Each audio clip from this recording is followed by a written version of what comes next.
Hello everyone and welcome to the Chef's Table series. My name is Carol O'Connor, co-host of this instructional cooking show. Today I am in Roslindale, right in front of Delfino Restaurant, located at 754 South Street. Chef JoAnne LeBlanc and my co-host Joe Murphy will be making veal cannelloni tonight. Can't wait to have it. So let's go over to the Sons of Italy Hall to learn how to make veal cannelloni from Joe and JoAnne.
Hi, I'm Chef Joe Murphy, co-host of the Chef's Table series.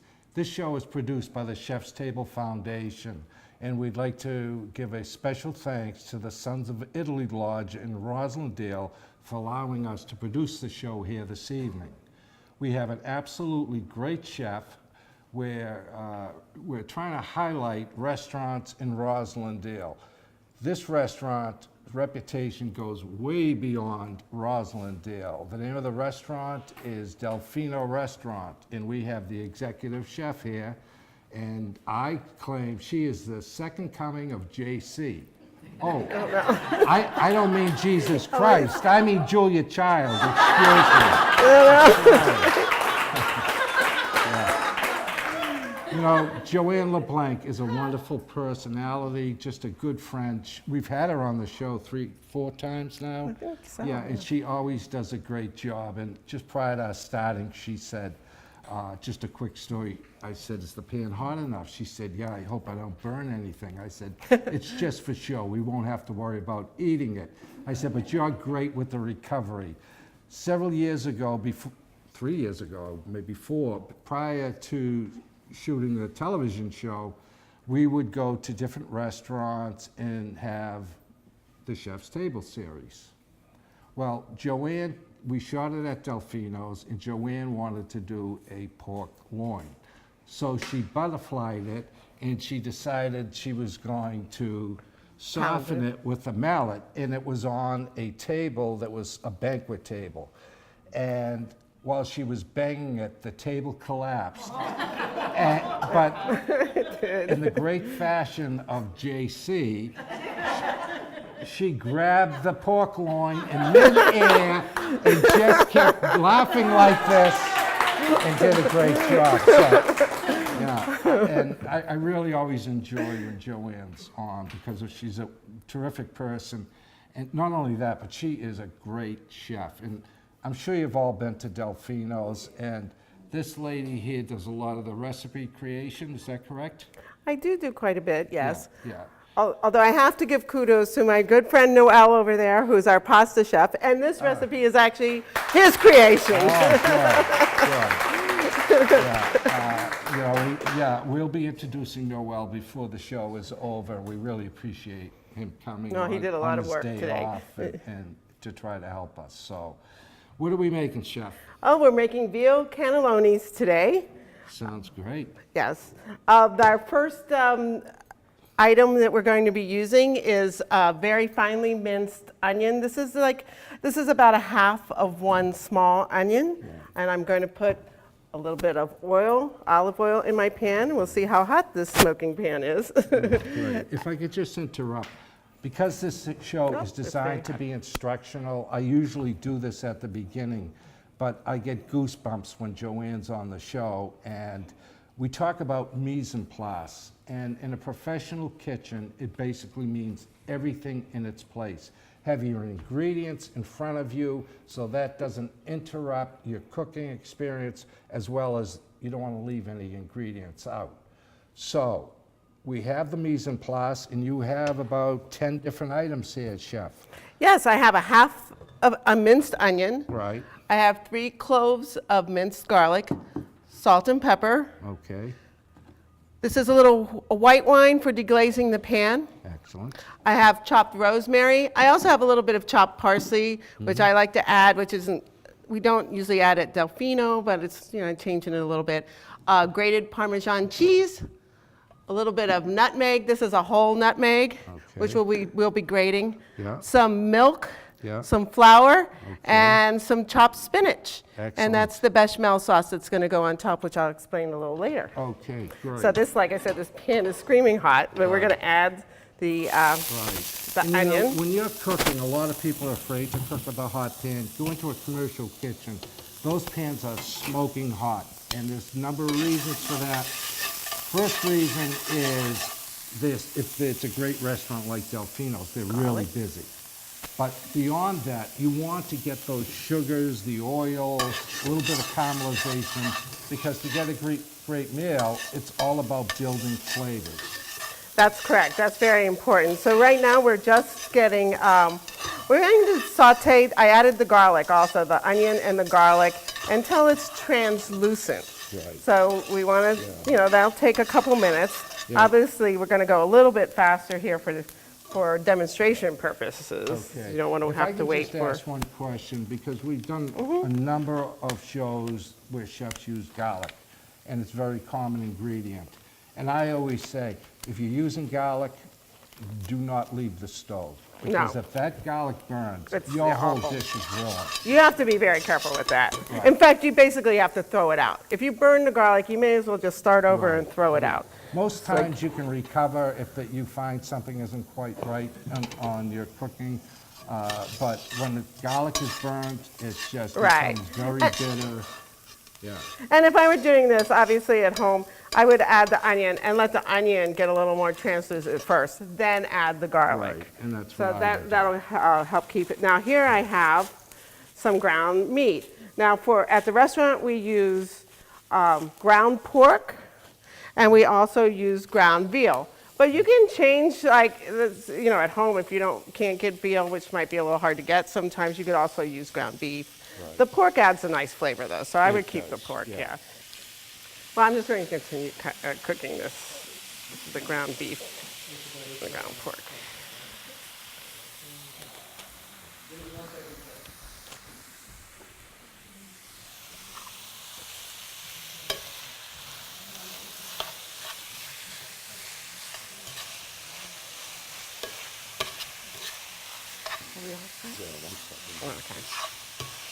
Okay. Meat flying out of the pan. So, sometimes I know veal can be very expensive now, and or sometimes it's even not that available. So it's a fine substitution. You could use ground beef instead, but it'd be 1 pound of ground beef and 1 pound of ground pork, and this makes about a serving for about four to six cannellonis. So. Now, Chef, quick question. Now, I like to, I'm sorry, I'm breaking up the go meat ahead. with I use a whisk to break up the ground meat, because you don't want it too chunky. So, Quick question on the veal, because veal is very expensive. Right. So, sometimes you can get a stew veal meat. Where you're grinding it up? Is that something that would be acceptable? Yeah, that would be acceptable. Well, it's ground veal would be, that's what that would be Right, probably okay, anyways. so It's not going to be veal tenderloin, Right, so. Yeah, and you can substitute if you don't want to do veal, if you have an issue with veal, as some Right, people that's do. true. Use the pork. You could use Hamburg, you could do a blend, so don't be afraid to. Right. Cooking Experiment. is part of a creative process, and really, I think one of the best ways to learn cooking is experiment. It's okay to have a recipe, but everything is to taste. That's your taste. So if your family likes extra heat, put some extra heat. If they don't like salt, don't put salt. Well, absolutely, because that's some of the things that I was going to explain with this recipe. At this point, and this is one of these things I'm really a stickler for, is you really need to season your meat with salt and pepper. And it should be done at this juncture, because what you're looking for is you want the meat to be properly seasoned at the beginning. You don't want to add all your other ingredients and add your milk and stuff at the end and then go back and try and season it, because the seasoning will adhere to the protein in the meat and that flavor will build from there. So that's a really important thing that I think. Chef just gave you a great tip. So she's saying, season your meat. Now that meat is about 3/4 cooked through, still a little bit of pink. And she's saying salt and pepper that at this point because it will adhere to the proteins in the meat. Right. And that's the first time I've heard that tip, and I'm glad you came today. Well, I discovered that when I was making bolognese, because then I would have to train people to make the bolognese, and you would always have a little issue with adjusting the salt and pepper. And, you know, of course I could say you have to add exactly 3 teaspoons, but that's not how I cook, you know, so I'm like, you know, just add it in there. And I discovered that it actually, you got the most accurate representation of the saltiness if you put the salt in when you were browning the meat. And then it didn't really matter. Then whatever you added after that, very little adjustment it is. Okay. So after this, now we're going to add, made a mistake. What I want to do is after I cook my meat, get it nice and brown. See, there's a lot of liquid in there. There's going to be some oil, a little bit too much oil. So you're going to want to drain that off. Okay. So we're just going to. And that is a great tip. Yeah, you have to do that. If you cook hamburger, you're going to make like a American chop suey or any ground meat, you're always going to get a lot of liquid at the end, either the fats or just the moisture from the meat, and definitely the onion from sweating, so you don't want that mixed in. Now, well, especially because you'll get a lot of the fat from the ground meat. Right. You know, so you'll end up with quite a bit of saturated fat in there that really, it'll just make it taste greasy. So you want to drain as much of that off as you can. Unless you're like me, I'm preparing for the winter and I'm trying to get that little bit of extra layer on me, so. So I'm going to drain off some of the fat here. Now you can see, hopefully you could see how much is coming off of that. Yeah, quite a bit actually. Especially with the pork, ground pork, you know, that usually has a lot of Now, fat. do you get this a nice golden brown or just cooked through? You a little bit brown. You know, I probably would get it a little more brown at restaurant, but you know, for the demonstration purpose, you don't have to get it quite. Just, you know, it doesn't have to be. You don't want a crust on it. You don't want it too dark. You know, so. And then all the time you're breaking it up with your whisk. Now, one little thing that I like to do, but we don't always, like, it's not technically in the recipe, is I will deglaze the pan. If there's any little brown bits on there, I'll deglaze it with just a little bit of wine. Not a lot of wine. You won't want the wine to take over, but it will help release some of the caramelization that's on the bottom of the pan, which is really great flavor. And then when you do that, you have to make sure you cook it for quite a bit longer, because you don't want to have like a raw wine taste in there. Now, it really doesn't matter whether you use red wine or white wine, and you don't have to use wine. We actually do not use the wine in this recipe at the restaurant, but when I make it at home, I do. Right. That's because my last name is LeBlanc, so I put wine in everything, okay? You know, this is one of the reasons I enjoy JoAnne. She's really very engaging. But I just wanted to make a comment, Chef, on using a wine. You know, I went to 2 culinary schools. I always ask the chef, what do you recommend for wine? Whatever you like to drink. And that was the answer, whatever you like to drink. Exactly. I do not like to use a sweetened wine or a sugary, flowery wine. I like a nice dry wine. So it's, again, to taste, and keep that in mind. It's your family, your friends, and if somebody else lousy and they never come back, you didn't need them anyway. Right? So, and here again, as far as taste, we add some rosemary, chopped rosemary to this, which I think is great. I love chopped rosemary. And when I was at home, I had some, I have a little herb garden, so I added a little fresh chopped parsley and a little bit of fresh chopped basil. So basically, if you have, it's kind of the same thing, what you have at home.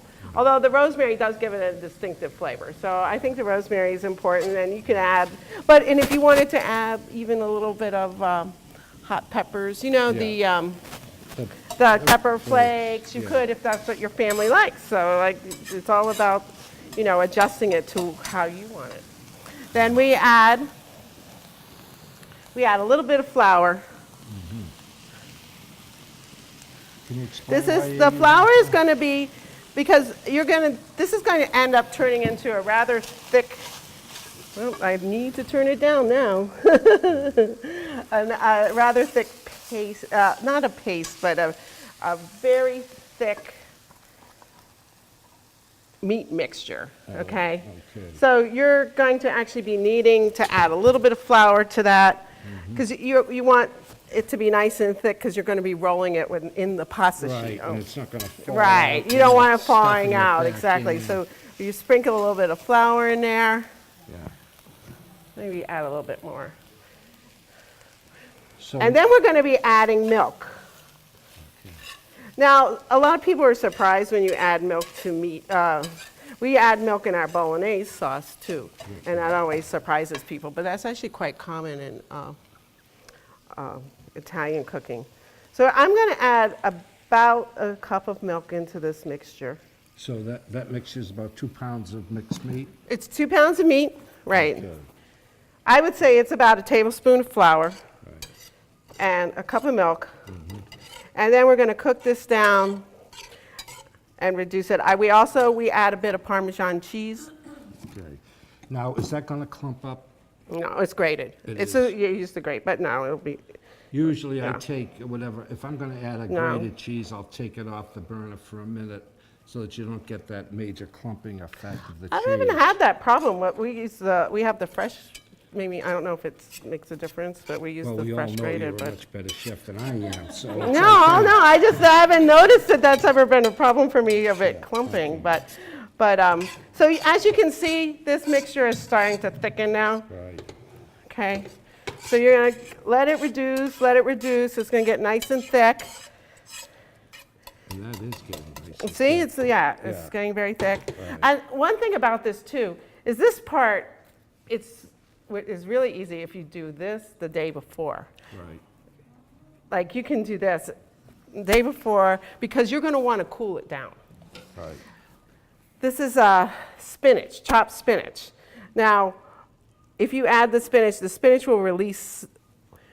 Sometimes we do cook the spinach, drain it, and then chop it, but you don't really need to do that. Okay. If you want to add this is baby spinach, we just add some of that in, and if you do it at this point, while you're reducing, the liquid from the spinach will actually come out and it'll reduce. So that saves you a step. Right.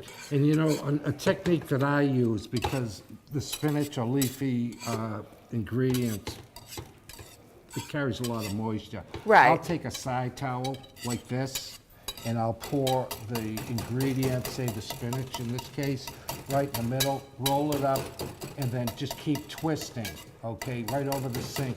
And that'll give you a much drier product. And you're really not going to lose much in the flavor, but it's going to make your stuffing firmer. Otherwise, you're going to have a soupy sauce. Well, yeah, Noel and I were discussing this actually earlier today about the two different methods, and we both decided there's absolutely really no reason to have to cook the spinach ahead of time because you're actually reducing the milk mixture, so that at the same time that the spinach is cooking, the moisture from it will be dissipating anyway. So we figured this actually saves you a step. Yeah, and actually that's a great tip, because even if it was giving off extra moisture, It's going to get, with the flour, Right. and you're going to get a thicker finished product. So Right.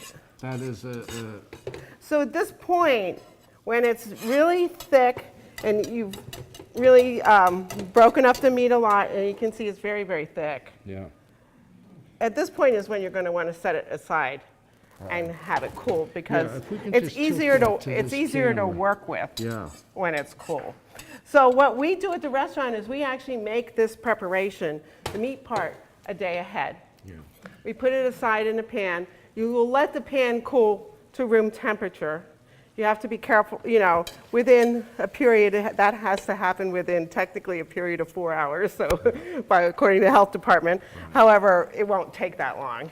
So, Yeah. and then you just put it in the refrigerator Chef, if I could, overnight. What Chef is just explaining, you know, on ready-to-eat foods, there are holding temperatures for service. And you're allowed to hold a product at room temperature for a certain time. Once it reaches a point, then the bacteria starts growing, and in 10 minutes, it just can explode exponentially with bacteria. So let it come down to room temperature and you're safe. So if I were at home, for instance, I would have maybe a little casserole pan, something like this, and just put this in here, just let it sit on the counter for a little while till it cools down enough, and then put it in your refrigerator. And you could use it that day. You could maybe let it be in the refrigerator for maybe an hour or so, or overnight, you know. Like I said, it's easy And another reason easy to you do need the to day let it before. come down, because if you put a very hot product in your refrigerator, it's going to throw that thermostat off. Oh, right, it'll cool everything And, down. You know, you don't want any spoilage of, you know, vulnerable products. Right. So we're finished with this process. Great. And as I pointed out before, after the I'm going to put gloves on now. Okay, are you finished with this? I'm yet? finished I'll with take that, this so off that's great. for And we're you. going to switch over and actually do roll cannelloni. Excellent. So now we're going to start by rolling out the cannelloni.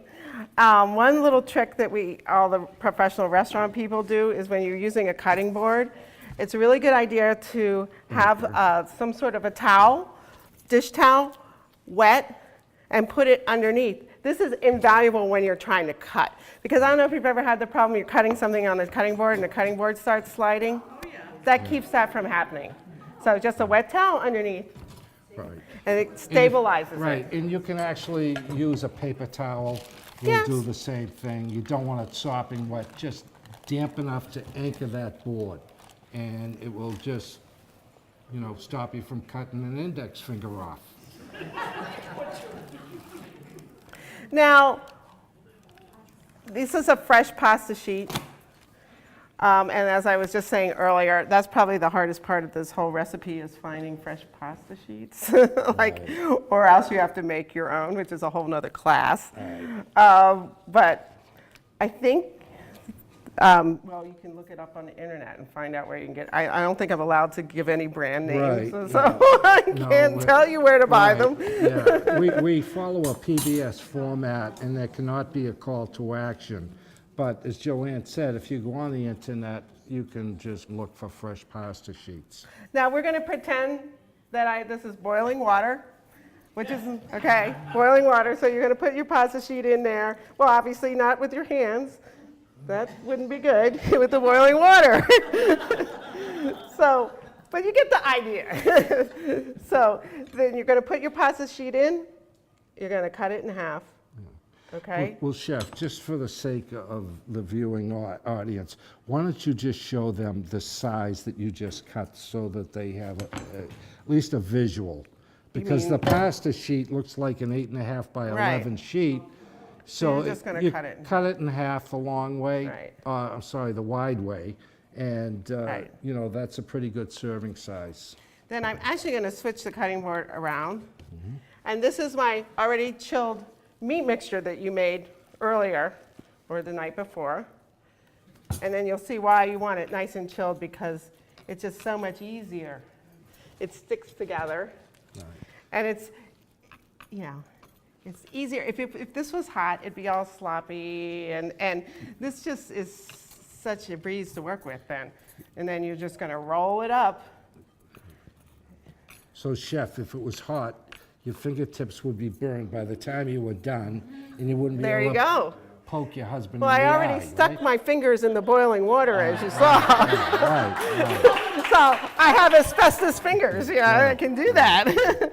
Then once you finish rolling all your meat mixture with your cannellonis, we'll do well, this isn't enough, but you get the idea.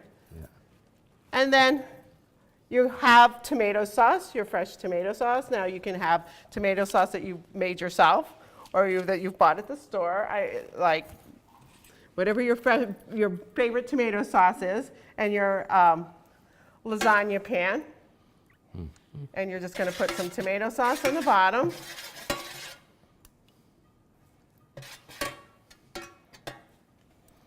You're going to put your cannelloni, line them up. You're going to line them up in your pan, very basic. So, and then you'll put a little bit more sauce on top. Just let me ask you one question. Yep. Now, this portion, is that one serving generally? Well, you know, it depends how much. My husband at the rest. Okay, let me put it. I'm going to throw my husband under the bus right now. This is at the restaurant. We give you. It's 2 of these, right? 2 of these size. Noel? Yes. So we give you 2. Wow. My husband, that's a snack for him. So he is like, he had it one time and he was like, JoAnne, that wasn't enough to eat. So, I can't really say on that one. I think that I could probably, 1 would be good for me, definitely, but, so it depends. So you're gonna, you would line up your whole, fill up your lasagna pan. Now, there's, at the restaurant, after we put a little bit of the tomato sauce on top, we add bechamel sauce, okay? Really? And we put a little bit of bechamel on top like this. Now, bechamel, in case you don't know, is very easy to make. It is equal parts flour and butter. So you'd say a tablespoon of butter, a tablespoon of flour.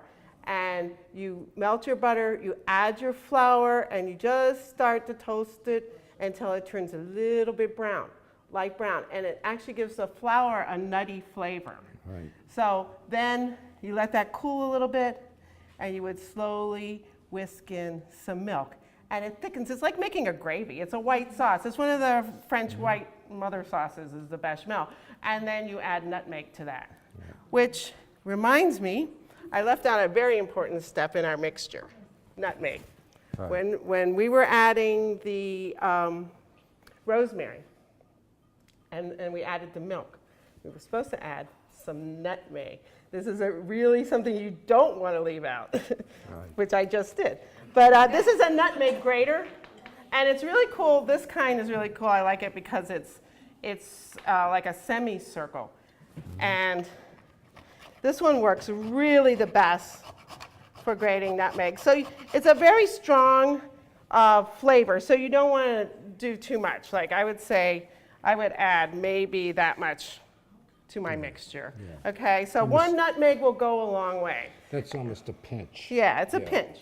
Because it does have a strong flavor. And nutmeg used to be, back in like the 1800s, it's still expensive, but it was such a treasured spice that there was actually a saying in New England that was, I think this is hilarious, don't buy any wooden nutmegs. Because people used to spend time whittling wood into the shape of nutmegs and then selling them. So you can imagine how much it was worth if people actually spent the time to whittle little nutmegs, So. Chef, I do have a question about nutmeg. For the home chef, they're not going to be using fresh nutmeg, okay? Oh, yeah, they will. Well, I'm not. I'm saying, in a consistent manner. Right. Okay. So, what's the best storage procedure for the fresh, and is a bottled nutmeg okay? Well, I actually think that it's better to buy a jar of the whole nutmeg because this in this form will last for a long time. Whereas if you buy it already grated, it loses its flavor. Okay. So you're better off having this because it's really not going to lose its flavor. Okay. And you don't have to have the fancy nutmeg grater. I just brought this in because I like this tool. You But wanted you to can use show any off? kind of, yes, I wanted to show off. Very Any good. kind of microplaner kind of would do, you know, so, but or a zester. Yeah. Even a box grater. Yeah. I think there's, you know, you could use a box grater too. Excellent. So another thing too, if you don't feel like making bechamel, which I don't always feel, well, what kind of bechamel, you could also put fresh mozzarella cheese. Like, not burrata, because that's too creamy, but like a nice fresh mozzarella slices would be beautiful on that. So, and that, just saying, if you don't want to make burrata bechamel. Is the ricotta stuff mozzarella? It's the creamy one, but I Right. wouldn't use that Yeah, one right, because it would be too yeah. creamy, too wet. Right. But just a nice fresh mozzarella would be beautiful on there. So, and then you bake it in the oven. At the restaurant, we use everything's at 500 for 10 minutes, but in your home oven, I would say you could do it at 375, 400 for a little bit longer, like 20 minutes. You just want to get a nice bubbly brown on top, Right. and you know, heated through and hot in the middle, and that's it. Okay. And it's a day. Yeah, I guess the only thing I would say is, if you want the mozzarella, you want the bechamel to. No, I would either or. I wouldn't do both. No, but I guess, do you want that to get a little caramelization as well? The mozzarella, just melt it. Just melt it? Yeah. Okay, great. Yeah. Yeah, and everything is really cooked, so it's just Right. really a At this point, reheating it's a process. reheating, so this is great for a party, or if you, especially the Italians, Christmas time, they like to have Italian food, you know, because you can make this all ahead of time. Right. You have your gravy, your sauce, you know, you can actually Right. get to this point, it's almost like a lasagna, Right. you know, and assemble it and have it ready to go, and then when the company comes, just throw it in the oven and bake it. Right. So, Yeah. it's perfect for that. Yeah, which is great. And, you know, in the Italian Christmas, we have the Feast of the Seven Fish, which we have produced 2 times, 2 separate years. So this would be good for the Christmas Day meal. Right. Okay, Chef, I'd like to have Noelle come up Yes, our and premier pasta introduce chef. you. Come on Come up on here, up, don't be Noelle. shy, Noelle. Everybody knows you. I just really want to thank Noelle because this is his day off. He was already working the day earlier in the day at the restaurant helping out, and he put in all his volunteer time this week and made all the cannellonis himself. I came in and it was done. I came in and expecting to be rolling cannellonis and helping him, and it was done. And I knew he had done the mixture and everything during the week because I saw him working extra hard. And his colleagues were giving him a hard time because it was too much prep work. Why are you doing all this extra prep work?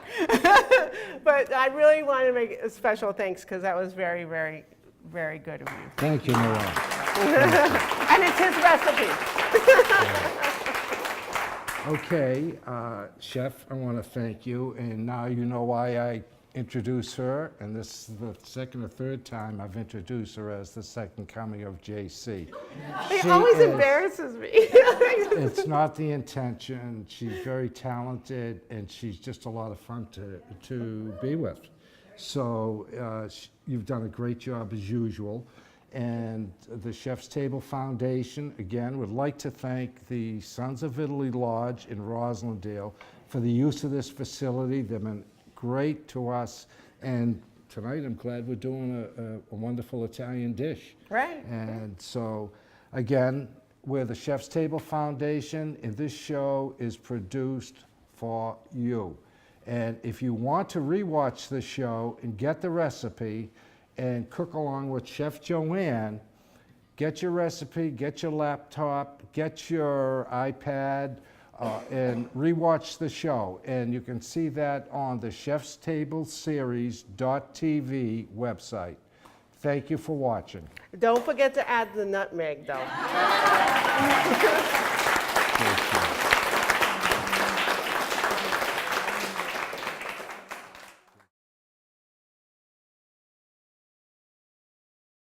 Hi everyone, and welcome to this week's wine pairing.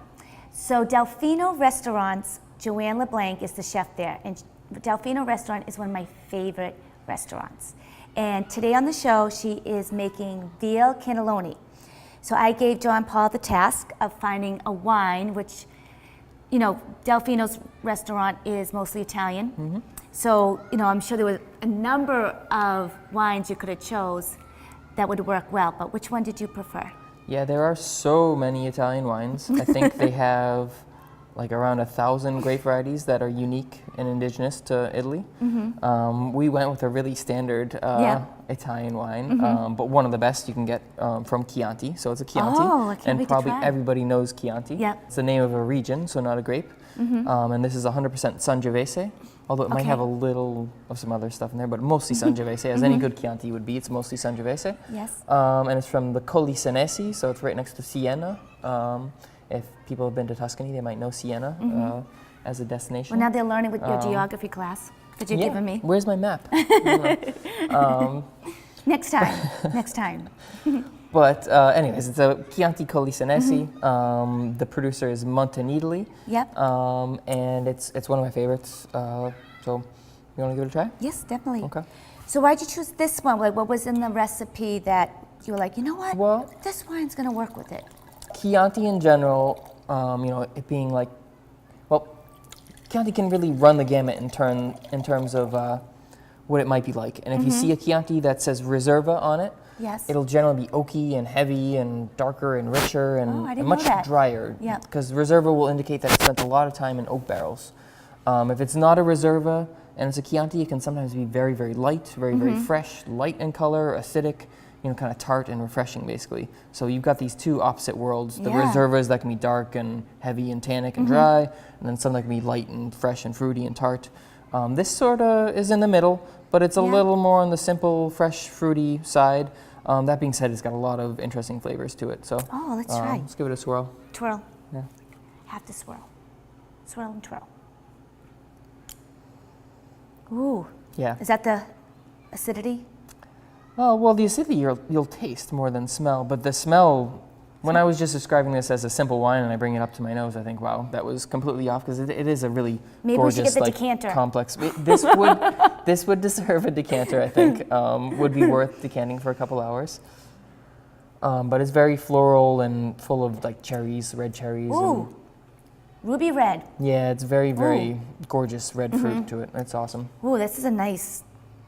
This would definitely go well with the veal. I mean, I don't eat veal, but from what the ingredients, Yeah. it would definitely. I feel like it would break through. Yeah, I was picturing it's going to be a pretty rich dish Yes. with the veal and The cheese. cream sauce and Yep, the cheese the and cream sauce. like a very The French, yeah. yeah, very, very rich, filling, hearty kind of dish, but refined as well. So I wouldn't necessarily want to do like a really tannic, really Oh yeah, I agree. kind of rustic wine. This has a certain elegance to Right. it. It's nice and fine nice. and relatively light. Right. Although it's very intense, it's not That's the word I was full-bodied. looking for. Yeah.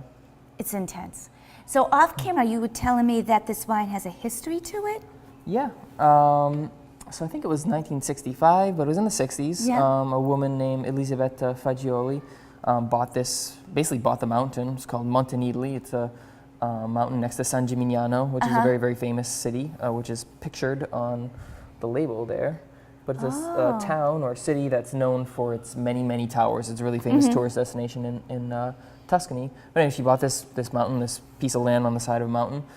It's probably the best land in San Gimignano for growing grapes. And she's run it organically since then, and also she's had a school for autistic and troubled youth who might have come from bigger cities in Italy like Rome or Florence or Milan. And she's since then had a school and a home for people on her estate, and has at the same time produced some of Italy's best wines. And she's virtually unknown in this country, but around the world and in Europe, she's quite well known. Oh, that's interesting. Yeah, it is really interesting. So she's a great lady. She makes awesome wine, and I don't know, it's a real pleasure to be able to drink it here in Boston. This would be. That's interesting. It is really interesting, yeah. Tell me her name again. Elisabetta Fagioli. But if you looked up Montenegro, Montenidoli. Oh, perfect. I'll make sure this is on the website. Yeah. I'm going to put a link to it. That's a good idea. Cool. John Paul, each wine pairing we do together, well, mostly you do the talking. I learn more and more, and I love the history of that. That's good. Hopefully I'm the next glad. time we have you on, it'll be another woman who's There are so many great women winemakers in the Really? world, and it is a male-dominated business, but there are many. Oh, you'll have to women choose making- some. Yeah. Perfect. Yeah. Perfect, Okay. thank you. So everyone, this has been the wine pairing of the week, and we'll see you next time.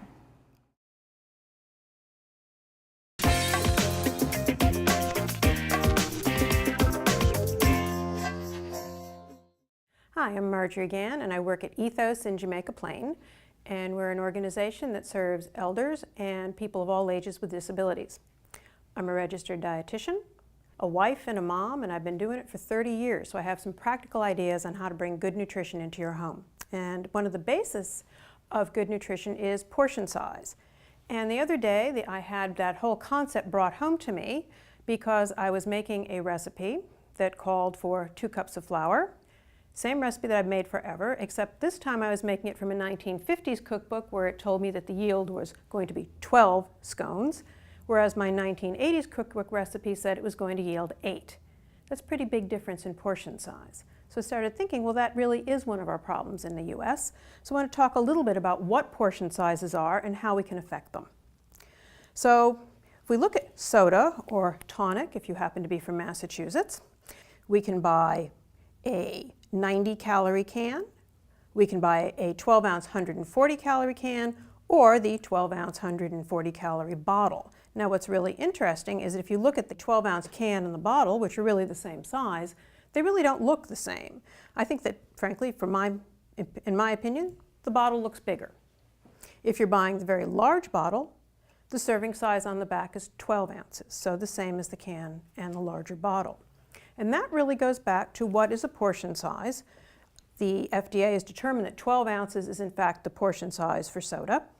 But when it comes in a smaller single serving can, you actually use the single can as the serving size. So a little bit confusing? Absolutely.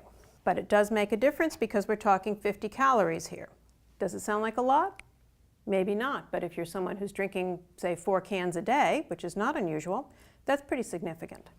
Another example of how you can get helped in the portion category is you can buy your animal crackers in the large category. Now this holds 65 servings.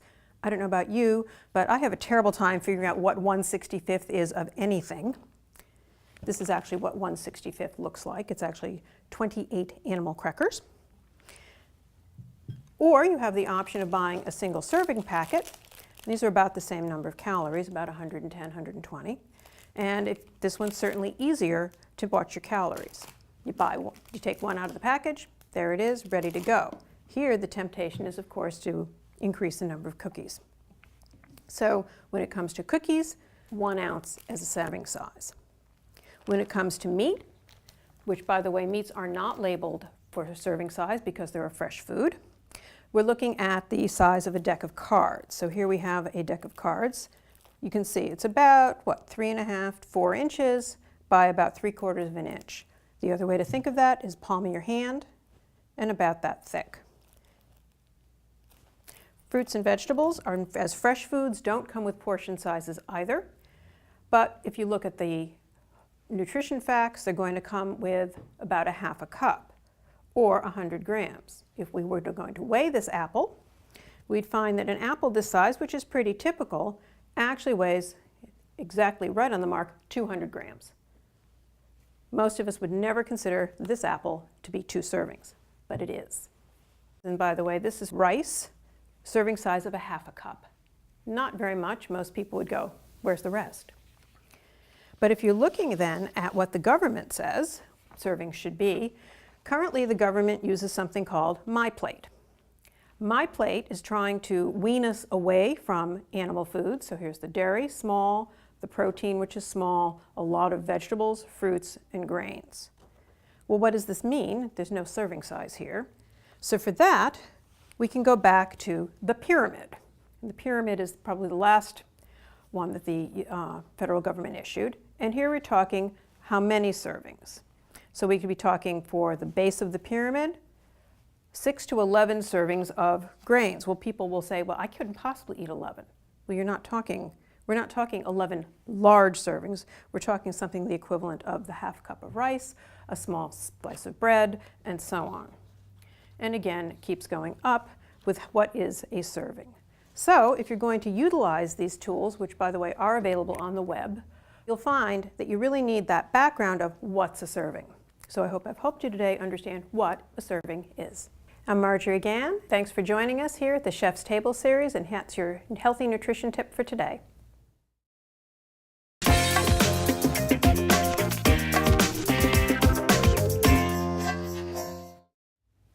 Hi, I'm Margery Gann, and I work at Ethos in Jamaica Plain. We work with elders and people of all ages with disabilities, and we provide, among other services, home-delivered meals, community cafes, and in-home nutrition consultation services.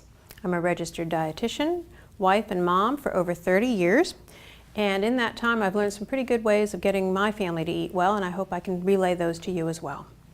And today I want to talk about greens, particularly dark green leafy vegetables, because dark green leafy vegetables are full of something called phytonutrients or phytochemicals.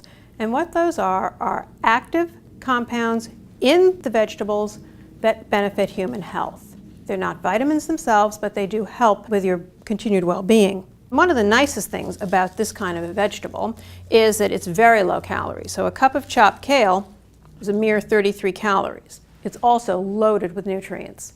Something like 600% of your vitamin K for the day, 200% of the vitamin A you need, and in the case of kale, over 100% of your daily need for vitamin C.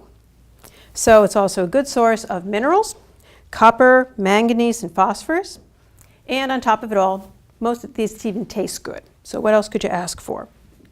So, and when we look at these, one of the reasons people tend to shy away from some of these is because they're in the cabbage family, the so-called cruciferous vegetables. And that means if you've ever cooked cabbage, you cook it too long and your house is full of that horrible sulfur smell. Well, you don't need to do that because cooking these does not require a long cooking time as long as you do some of the work before you ever cook them. What you're going to do is you're going to cut away some of the stem. Then you're going to roll it, just like this. Sometimes you can roll two at once. And you're going to chiffonade, as the chefs would say. I would say cut very, very thinly. And if you're really going to be sensible about it, instead of doing it the way I'm doing it, you're going to roll up a couple of them, get out your food processor, put it in the chute just like this, and you'll have mountains of perfectly shredded collards in an instant.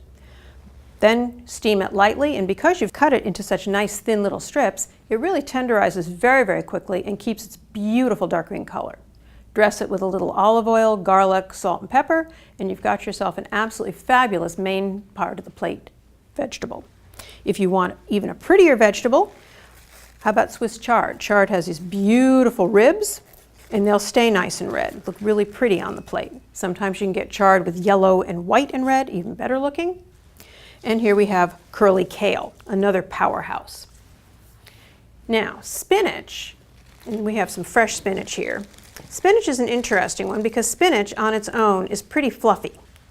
And people say, oh, I'm going to eat a spinach salad, I'm going to get all my nutrients. One of the problems is, face it, how many leaves of fresh spinach are you going to eat at a time? This whole pile of fresh spinach is actually the same amount as in this one little frozen package, both about 10 ounces. So you can see spinach shrinks incredibly when you cook it. So you have to think about that in terms of portions and the amount of nutrients you're getting.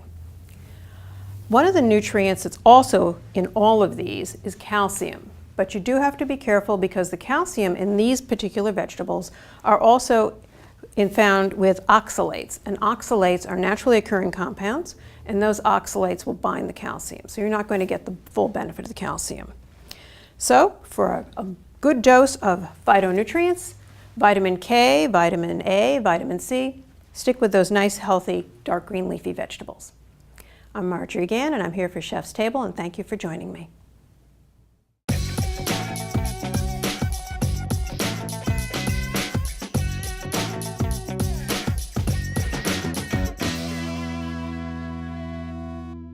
Hi folks, Steve LeCount, chef owner of Chiara Bistro in Westwood, coming at you this week with this week's Chef's Tip of the Week.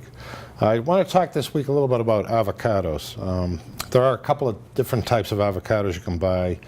One has a bumpier skin, and then there's one with a smooth skin like this. Depending on the application, I might prefer one over the other. For just slicing them and putting on top of a salad, I might buy the one with the bumpier skin. It tends to be a little bit firmer. But if you're going to make guacamole for some salsa and chips and things like that, you might want to prefer this one. And it's important to buy them and just kind of pinch it with your thumb. And when you see that little indentation, you don't want it too mushy, but you don't want it firm at all. But I see people, what I really want to show you is how quickly you can peel one of these. They are very slippery, and I see people, you know, doing this and taking the skin off, and then when they get around here, it's sliding in their hands and stuff, things like that. So the easiest way is, first of all, have a very sharp knife and just start at the top, and you'll feel the pit when you get to the middle, and just make a circular cut all the way around the perimeter, and then just twist the avocado. Okay, and to get that pit out, I'll use a little bit larger knife, but be careful when you do this, but take good aim and just go into the pit and twist the knife quickly, and that comes right out. And so, side note, this side of the avocado, if you want to put 3 toothpicks in there and put it in a glass of water, it might sprout roots, and you may be able to grow yourself a little nice looking avocado plant as well. So once you get to this stage, just take a spoon, and again, the avocado has to be ripe to do this, and then you just scoop it out. And there's no muss, no fuss with this avocado sliding all over your hands and all over the cutting board. And then from there, you can just do whatever you prefer with it. You know, if you're making guacamole, you can just kind of press it down and chop it up, turn it that way, and keep chopping. If you like it mushy, you can puree it, make an avocado puree in your food processor. But it's by far the easiest way to get an avocado out of its skin without dealing with it sliding around in your hands. Add a little bit of light cream and lime juice and make a nice silky, smooth avocado puree.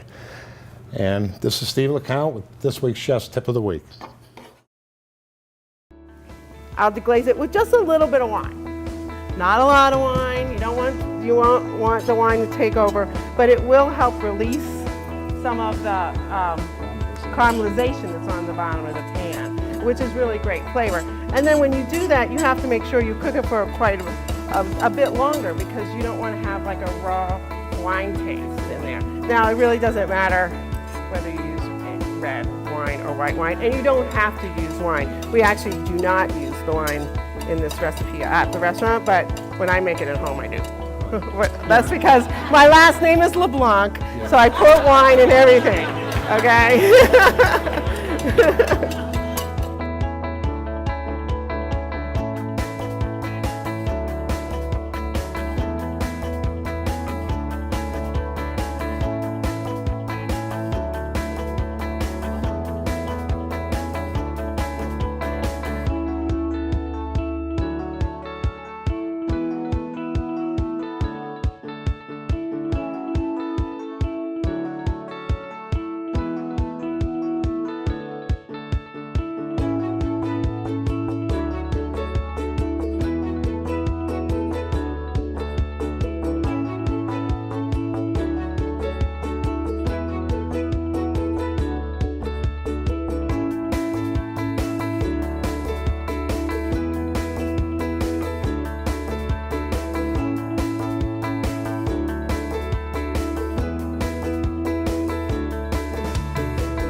The Chef's Table series is shooting on location in cities and towns across Massachusetts. If you would like to suggest your favorite restaurant or attend a live taping of the show, please visit thechefstableseries.tv.